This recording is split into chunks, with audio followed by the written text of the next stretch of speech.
Habang nakikita nina Michael at Sasha ang kanilang bagong kapaligiran, iminungkahi ni Michael na umakyat sa hagdan dahil tila ito na lamang ang kanilang tanging daan palabas. Habang paakyat silang dalawa sa hagdan, ipinangako ni Ellie kay Light na sisimulan na niya ang kanilang plano sa paghihiganti sa lalong madaling panahon. Tumango siya, nasasabik na makita ang mga ekspresyon sa kanilang mga mukha pagdating nila. Sa ibang lugar, nagtataka rin sina Nia at Kia kung saan sila dinala ng bitag na teleport. Dahil ayaw nilang sumugal, nagpasya silang makipagtulungan muli sa iba pa nilang kasama. Bigla, lumapit sa kanila sina Mira at Ice Heat ng may kumpiyansa. Iminungkahi ni Mira na harapin ang dalawang kambal ng sabay-sabay dahil mas malakas ito kaysa sa kanila. Ngunit tumanggi si Ice Heat na sumuko, pinapanood ang mga babae na baliwalain sila na parang mga langgam lamang. At nagalit sina Nia at Kia. Kaya, tinanong sila ng kambal kung sino sila. Sinabi sa kanila ni Mira na sila ang magiging kalaban nila. Bagamat sa tingin ni Mira ay walang magagawa ang kambal sa kanya, binalaan siya ni Ice Heat na mag-ingat. Kahit na iniisip din ni Ice Heat na sina Nia at Kia ay mga second-rate na elf lamang, sa palagay niya ay dapat pa rin silang manatiling maingat sa anumang mga nakatagong pamamaraan. Dahil sa inis, lalong nagalit ang kambal at sumugod patungo sa kanila gamit ang kanilang mga espada. Habang madaling naiiwasan ni Mira at Ice Heat ang kanilang mga atake, buong pagmamalaking inanunsyo ni Nia at Kia na sila ay mga elite sub-maestro na mula sa pinakamalakas na dibisyon ng Elven Military. Patuloy na iwinawagayway ng kambal ang kanilang mga espada kina Mira at Ice Heat. Ngunit hindi ito pinansin ng dalawang babae na parang isang magaan na hangin lamang, pinapanood silang gumalaw na parang grupo ng mga daga. Nanatiling hindi humanga si Mira. Gayunpaman, patuloy na itinutulak ng kambal ang kanilang pag-atake, lubos na katiyakan sa kanilang sariling kapangyarihan. Samantala, naiirita si Shortfat na nahuli ang kanyang koponan ng isang katawa-tawang bitag ng teleportasyon. Pagkatapos ay napansin niya ang isang taong nagtatago sa likod ng isang haligi at sinigawan sila na lumabas. Di nagtagal, lumabas si Suzu mula sa kadiliman na may determinadong tingin sa kanyang mga mata. Agad na umibig si Shortfat. Habang kinatatakutan ni Suzu ang kanyang uhaw na titig, sinimulan siyang ligawan ni Shortfat gamit ang mga cheesy pick-up lines. Gayunpaman, lalo lamang itong kinatatakutan niya, kaya nalito si Shortfat. Nagsalita si Locke, ipinaliwanag na ayaw ng kanyang mistress na makipag-usap sa mga kawawa. Nagulat si Shortfat na may taglay na matalinong sandata si Suzu. Ipinakilala sila ni Locke. Ngunit, idinagdag niya na hindi na kailangang matindaan ni Shortfat ang kanilang mga pangalan ng matagal dahil maglalaban sila. Sa kabila ng pagbabante ni Locke, nadismaya lang si Shortfat na kailangan niyang labanan ang isang magandang babae. Sa halip na maghanda para sa isang laban, sinubukan niyang kumbensihin si Suzu na makipag-romantic na date sa kanya. Lalong hindi komportable si Suzu, at mariing sinabi ni Locke sa kanya na hindi siya ang tipo niya. Dahil ayaw sumuko, pinilit ni Shortfat si Suzu kung anong klaseng lalaki ang gusto niya. Bilang tugon, tahimik siyang nagpantasya sa kanyang minamahal na si Lord Light. Inulit ni Locke ng malakas ang kanyang mga iniisip, bagamat idinagdag din niya na walang pagkakataon si Suzu kay Light. Dahil sa inis, sinimulan niyang ihampas si Locke sa pader, habang sa wakas ay sumuko na si Shortfat sa kanyang ninakaw na puso. Dahil wala ng ibang pagpipilian, nagpatawag siya ng isang hindi nakikitang pana at nagpaputok ng isang hindi nakikitang palaso. Muntik na nitong matamaan si Suzu at gumanti gamit ang sarili niyang musket. Agad na hinarang ni Shortfat gamit ang kanyang pana. Nang masaksihan ang hindi kapani-paniwalang kakayahan ni Suzu, lalo niya itong hinangaan. Inamin din ni Locke na hindi madaling harangan ang mga bala ni Suzu sa kalagitnaan ng pagputok. Naunawaan din ni Shortfat na kapantay ng kanyang kakayahan ang kanyang kalaban, na nagudyok sa kanya na sa wakas ay magseryoso. Balik kina Mira at Ice Heat. Patuloy nilang pinapanood ang kambal habang tumatalbog na parang mga bola sa beach. Kinutya ni Mira ang mga elf dahil sa kanilang kaawa-awang pag-arte sa circo, ngunit sinabi sa kanya ng kambal na ang mga haligi ay lumilikha ng malaking kalamangan para sa kanilang paggalaw. Sa kabila ng kanilang kumpiyansa, inakala ni Mira na nagloloko lamang ang mga elf, kaya nagpasya silang ipakita ang kanilang lakas sa kanya. Bigla silang naglabas ng isang wind cutter spell, na lumipad sa mga katulong. Madaling naiwasan ni Mira at Ice Heat ang mga atake, at napansin ni Ice Heat na nagawa ng mga elf na agad na mag-cast ng kanilang mga spell habang gumagalaw sa bilis ng kidlat. Iniisip ni Mira na ang kanilang mga kakayahan ay normal lamang para sa isang piling sundalong elf. Biglang lumitaw ang kambal sa kanilang likuran at nagpakawala ng isa pang wind cutter mula sa malapitan. Sa pagkakataong ito, napilitan sina Mira at Ice Heat na umiwas sa mga atake. Habang sa wakas ay naisip ni Mira na hindi nila dapat maliitin ng husto ang mga elf, inakala naman ng kambal na sila na ang may kalamangan. Patuloy na lumilipad, nagpasya silang patayin ang dalawang katulong. Sa ibang bahagi ng kagubatan, isang adventurer ang napaluhod sa takot nang makita niya ang isang demonyong orthos na papalapit sa kanya.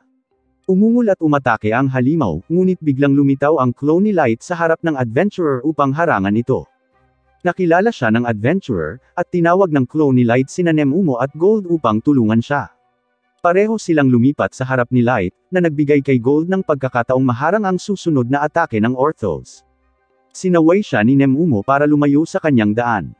Kaya ipinaalala niya sa kanya na magpe-perform pa rin sila, inaalala ang kanyang orihinal na misyon.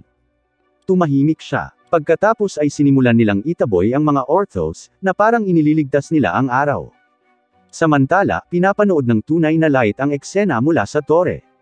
Iniisip niya kung ideya ba ni Ellie ang palabas na ito sa circle. Agad niya itong itinanggi, at sinabing malamang na kusang loob na naisip ng dalawang ugok na iyon ang planong ito. Pagbalik sa mas malalim na level ng tore, patuloy na inaatake ni Nia at Kia sina Mira at Ice Heat gamit ang kanilang mga wind cutters. Habang iniiwasan ng mga katulong ang kanilang mga atake, kinutya sila ni Mira dahil paulit-ulit silang nag-spam ng parehong galaw. Samantala, inakala ni Ice Heat na mabilis na mauubusan ng mana ang dalawang elf. Gayunpaman, sinabi sa kanila ng kambal na mayroon pa silang natitirang oras ng baterya at ipinaliwanag na hindi pa nila nagagamit ang kanilang tunay na kapangyarihan. Dahil dito, nagpakawala ang mga elf ng isang bagong bersyon ng wind cutter, na nagpakawala ng sunod-sunod na 12 ng mabibilis na espada na direktang nakatutok sa mga katulong. Habang umiikot sa mga rapid cutters, maging sina Ice Heat at Mira ay napilitang aminin ang kambal na may kahangahangang kapangyarihan. Bigla, habang iniiwasan ni Mira ang mga paparating na atake, inihagis ni Kia ang isang panghagis na kutsilyo sa kanya. Bumaon ang espada sa kanyang binti, na nagpabagsak sa kanya sa lupa sa sakit, at agad na sinamantala ni Nia ang kanyang pinsala at pinutol ang braso ni Mira. Habang nagsisimulang magplano ang arroganting kambal kung aling bahagi ng katawan ang susunod nilang putulin, tinanong ni Mira si Ice Heat kung ano ang iniisip niya tungkol sa kanilang mga kakayahan. Inamin ni Ice Heat na nagpakita sila ng kahangahangang pagpapakita, ngunit binaliwala sila bilang isang pares ng mga chump na ikinagalit nila. Ipinaalala nila kay Mira na literal nilang pinutol ang kanyang braso, ngunit mahinahon niyang sinabi na ang kanilang mga espada ay walang kahit isang patak ng dugo. Inihayag ni Mira na peke lang ang kanyang mga pinsala, at nang walang babala, kinain niya ang sarili niyang bali na braso. Sa harap ng natigil ang kambal, binuhay niya muli ang kanyang braso na parang wala lang. Nagtaka sila kung totoo nga ba si Mira, at tumugon siya sa pamamagitan ng paghila sa kanyang sariling ulo upang mas takutin sila. Matapos tanggalin ang kanyang sariling ulo, buong pagmamalaki niyang inihayag na siya ay isang chimera na ang katawan ay gawa sa iba't ibang nilalang. Dahil ang kanyang mga bahagi ng katawan ay magkakahiwalay, madaling matanggal at maikakabit muli ni Mira ang kanyang mga paa at kamay at ulo ayon sa gusto niya. Matapos ipaliwanag ito, inihayag ni Mira na siya at si Ice Heat ay parehong level 7,777. Ang napakalaking bilang na ito ay lubos na nagpagulo sa isipan ng kambal, kaya sinabihan sila ni Mira na subukan siya upang makita kung nagloloko lang si Mira. Inatake ng kambal ang parehong katulong gamit ang isa pang wind cutter. Sa pagkakataong ito, hindi na sila nag-abalang umiwas dahil ang atake ay hindi nakakapinsalang tumatalbog sa kanilang mga katawan. Natuwa si Mira na niloko ng kanyang pag-arte ang kambal, na lalong nagpagalit sa kanila. Kaya, sumugod sila patungo sa kanya. Habang hinihiwa ng parehong elf ang kanilang mga totoong espada sa dalawang katulong, nanatili silang ligtas. Nang tawagin nina Ice Heat at Mira na walang kwenta ang mga ito, agad na tumalikod ang natakot na kambal at tumakas. Nang makita silang tumatakas, lumikha si Mira ng isang matinik na kalasag habang sinimula ni Ice Heat na i-charge ang kanyang nag-aalab na kamao na si Ifrit. Sa ibang lugar, tinutukso ni Shortfat si Suzo habang patuloy siyang inaatake. Habang tumatakbo ito palayo sa mga pana nito, sinabihan niya itong magsimulang lumaban. Biglang nagpaputok si Shortfat ng isang bolt na diretsyong tumama sa kanya, at nagawa niya itong iwasan. Gayunpaman, isa pang sunod-sunod na homing bolt ang sumulpot mula sa likuran ni Suzo, ngunit tumalon siya sa ere at naiwasan din ang mga iyon. Sinamantala ni Sharfat ang katotohanang hindi siya makaiwas habang nasa ere at nagpakawala ng sunod-sunod na hummingbird na sumabog sa sandaling magtama ang mga ito sa kanya. Habang napupuno ng usok ang lugar, naisip ni Sharfat na sumobra siya. Gayunpaman, nang mawala ang usok, nagulat siya nang makita si Suzu na nakatayo ng walang pinsala. Nang makita ang kanyang kahangahangang talento, lalo pa siyang nahulog sa kanya. Sinabihan ni Sharfat si Suzu na iwanan si Light o kung sino mang talunan na iniibig niya. Bigla, natakot si Locke, napagtanto na walang ideya si Sharfat kung ano ang mangyayari sa kanya dahil sa pagsasabi niya ng masama kay Light. Biglang nagsimulang mag-power up si Suzu at na-lock sa kumpletong kill mode. Samantala, ang kambal na elf ay napadpad sa isang dead end kung saan si Ice Heat ay nagsimulang magpalipad ng isang nakapapasong mainit na hangin patungo sa kanila. Dahil hindi na makayanan ang matinding init, lumikha ang kambal ng higanteng mga pader na yelo gamit ang kanilang mahika. Gayunpaman, ang mainit na hangin ay sumunog sa yelo na parang mantikilya, kaya nagsimula silang maglagay ng mas maraming mahika upang palakasin ang mga ito. Sa bawat pag-awit, lumikha ang kambal ng mga bagong pader na yelo, na agad na nawawasak ng hindi kapani-paniwalang init ng hangin habang desperadong sinusubukan nilang gumawa ng mas maraming pader na yelo. Maging ang mga katawan at damit ng kambal ay nasusunog. Gayunpaman, si Ice Heat ay patuloy na nagpapalakas ng kanyang apoy. Habang ang kambal ay nakatitig lamang sa kanilang kapahamakan habang ang matinding apoy ay bumabalot sa kanilang mga katawan. Bumalik kay Suzu, kinalabit niya ang gatilyo ni Locke ng 1 bilyong beses bawat segundo upang lumikha ng isang karagatan ng mga powered bullets. Kahit na hinimok ni Locke si Suzu na kumalma, walang ingat siyang nagpaputok ng isang walang humpay na bagyo ng mga bala kay Sharfat, na halos hindi makatakas habang tumatakbo palayo ang elf na Manyakis. Sinubukan niyang kontrahin ang mga bala ni Suzu gamit ang kanyang mga pana. Gayunpaman, ang dami ng mga bala ay natalo siya, at sa sandaling iyon, isa sa mga bala ang pumutol sa kanyang pana. Pagkatapos, mas marami pang bala ang tumama sa kanyang katawan at si Sharfat ay natabunan ng matinding sakit habang ang mahika ni Suzu ay nagbibigay sa kanya ng lason at iba pang mga epekto sa katayuan. Balik sa kambal, nag-aalala si Ice Heat na napatay niya ang kambal. Tiniyak sa kanya ni Mira na nakaligtas sila dahil naglagay si Ellie ng harang para protektahan sila. Desperadong nagmakaawa ang kambal sa mga katulong na iligtas ang kanilang buhay at bigla silang binuhat ni Mira. Sa sandaling iyon, ipinaalala niya sa kanila ang lahat ng mga pagkakataong brutal nilang pinahirapan ang mga aliping tao nang walang kahit kaunting awa. Pagkatapos ay ipinilit niya ang kanyang mga galamay sa kanilang mga lalamunan.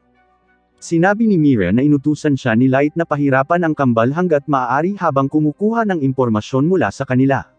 Pagkatapos ay nilunok niya ang kambal sa kanyang mga galamay na kulay abo, handang sirain ang bawat piraso ng kanilang katinoan. Samantala, duguan at basag ang katawan ni Sharfat sa lupa, nagmamakaawa kay Suzu para sa awa. Sa halip na tulungan siya, sinimulan niyang tapakan ang mukha nito sa galit, handang patayin ito dahil sa kawalang galang sa kanyang Panginoon. Gayunpaman, ipinaalala ni Locke kay Suzu na inutusan siya ni Light na panatilihing buhay ang kanyang biktima, kaya agad siyang tumigil, na konsensya dahil muntik na niyang masira ang plano ng kanyang Panginoon.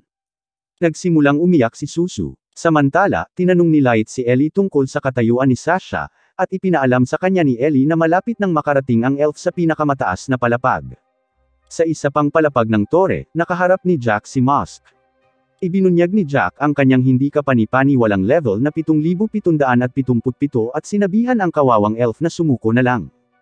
Gayunpaman, tumanggi si Musk na maniwala sa kanya dahil sa palagay niya ay nagloloko lamang siya gamit ang napakataas na numero.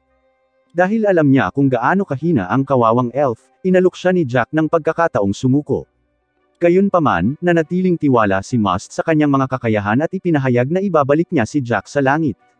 Habang tumatalon siya para umatake, madaling hinaranggan ni Jack ang lahat ng kanyang mga atake gamit lamang ang isang daliri. Pagkatapos ay pinalipad niya si Musk sa pamamagitan lamang ng isang pitik ng kanyang mga daliri, na inilunsad siya diretso sa isang kalapit na haligi. Habang tumatayo si Musk, ayaw pa rin niyang maniwala na talagang ganoon kalakas si Jack.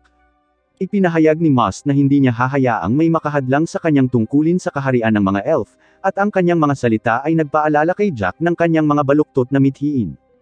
Inisip na ginagawa niya ang pabor sa mga hamak na tao sa pamamagitan ng pagdurog at pag-alis sa kanila sa kanilang paghihirap. Naisip ni Jack na may kasuklam-suklam na pag-iisip si Must habang ang mayabang na elf na mapagmatuwid ay nagpahayag na karapatan niyang lipulin ang mga tao dahil dinudumihan nila ang mismong hangin na kanyang nilalanghap. Sa sandaling iyon, sinimulan ni Must na gamitin ang kanyang maalamat na palakol, ibinuhos ang lahat ng kanyang buhay at kaluluwa sa katawan nito para lang matalo si Jack. Ipinaliwanag ni Must na ang pag-activate ng kanyang kapangyarihan sa armas ay lubhang nagpapaikli sa kanyang buhay, ngunit wala siyang pakialam dahil gagamitin niya ito upang talunin si Jack. Hinangaan ni Jack ang kanyang katapangan. Pagkatapos ay sa wakas ay pinakawalan ni Must ang kanyang pinakamalakas na atake, ngunit hinaranggan lamang ito ni Jack gamit ang isang kamay na binalot ng bakal.